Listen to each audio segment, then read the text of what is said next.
Hi everyone, welcome to Watch It Played Table Talk. My name is Rodney Smith. Once again, we're going to be taking a topic provided to us from one of our fundraiser donors, Eric Lemelin. He wants to know, how strictly do we abide by the rules of the game?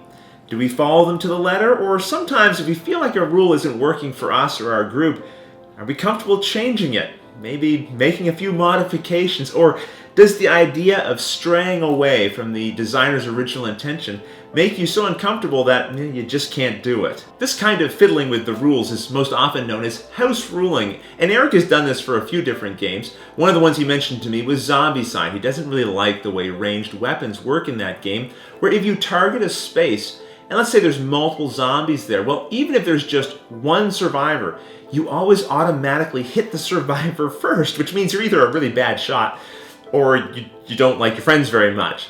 So for him and his group, they modified the way that rule works so that they could enjoy that aspect of the game more. And he said it just kept him from losing his immersion in the gameplay experience.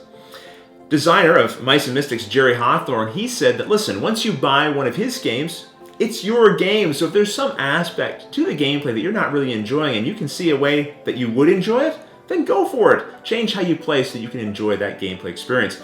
I've heard a lot of different designers say this, and I think for myself, I'm kind of in the same boat. I also think that if you find a house rule that works for you, makes the gameplay more enjoyable, then you should do it. I know for myself, in the game Carcassonne, we have a house rule that after you've placed a tile, then you immediately take your next tile for the next round so that you can be looking at it, knowing what it is, and while other people are taking their turns, you can be thinking about where you might like to place it. It just helps speed up the gameplay, and it doesn't break the way the game is played. Now that said, I do tend to avoid house rules for the most part, especially if I feel like they're changing the balance of the game, or if I feel like, I don't know, they're breaking the spirit of the designer's intention, whatever that means. Like, for example, in Zombicide, I understand what Eric's saying. I do feel like that ranged weapon rule kind of breaks immersion. It doesn't seem to make sense. But from a gameplay mechanics point of view, I appreciate what it's trying to do.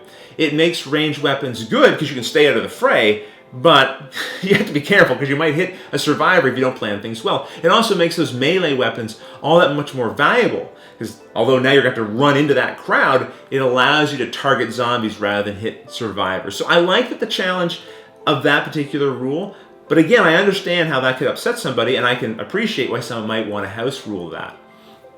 Here's the interesting conundrum that this creates. When you start mixing players together who haven't been playing with those house rules, I can say for myself, if I sat down to play Zombicide and someone was using some of these different house rules, I probably would say, you know what, I think I'll go play something different. Because for me, that's not how I play the game. And I would struggle playing it that way and probably enjoying myself fully. I think I'd already kind of have my back up a little bit, which maybe isn't fair. Maybe the game would be more fun that way, but I would probably go in with some of those reservations. And here's the crazy thing, because if you're like me and you feel that way a little bit about house ruling, I know there are people like that.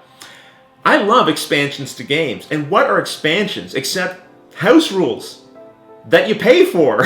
So, for example, here the designers say, okay, we're going to remove some of these cards from the game. I'm giving you these cards instead. Ignore this rule from the original game. We're going to put this one. And here's some new tokens to play with as well. So it's funny that I'm okay with it when it comes from the designer and I have to pay for it. But when my buddy comes up with a rule that his group is enjoying and really likes, I'm like, I don't know if I want to do that. Us gamers are a funny lot, aren't we? So I think there's three different ways you can approach this. First of all, do you house rule or do you avoid it? I don't think it has to be all or nothing, but what's your general preference tend to be? Secondly, if you house rule, have you ever had trouble introducing that into a mixed group of people who maybe don't house rule the game that way when they play? And thirdly, I'd just love to hear different house rule examples you have. Is there one that you really feel has made a game better? Share that with us. I know for myself, I believe it was Tom Vassell on the Dice Tower that mentioned that Carcassonne house rule first that I heard from him, and then I adopted because I thought it was a great idea. So maybe other gamers will benefit from some of your ideas. Now, I know the YouTube comment section doesn't give you a lot of room to maybe attack all those different aspects, so maybe you'll have to refine and just pick one of them to go with. And honestly, that probably helps me out because I have a lot of comments to read through when I do our Table Talkback episodes. So it's great if you've really focused in on one aspect of it. Also, if you'd like to, I really appreciate when people shoot these video responses. just send me a link to that video, and then in our Table Talk Back episode that will follow within a week's time, I'll take clips from the videos, I'll take a selection of the comments, and we'll come back in and we'll discuss this in more detail and share what different people have had to say. But until the next episode, thanks for watching.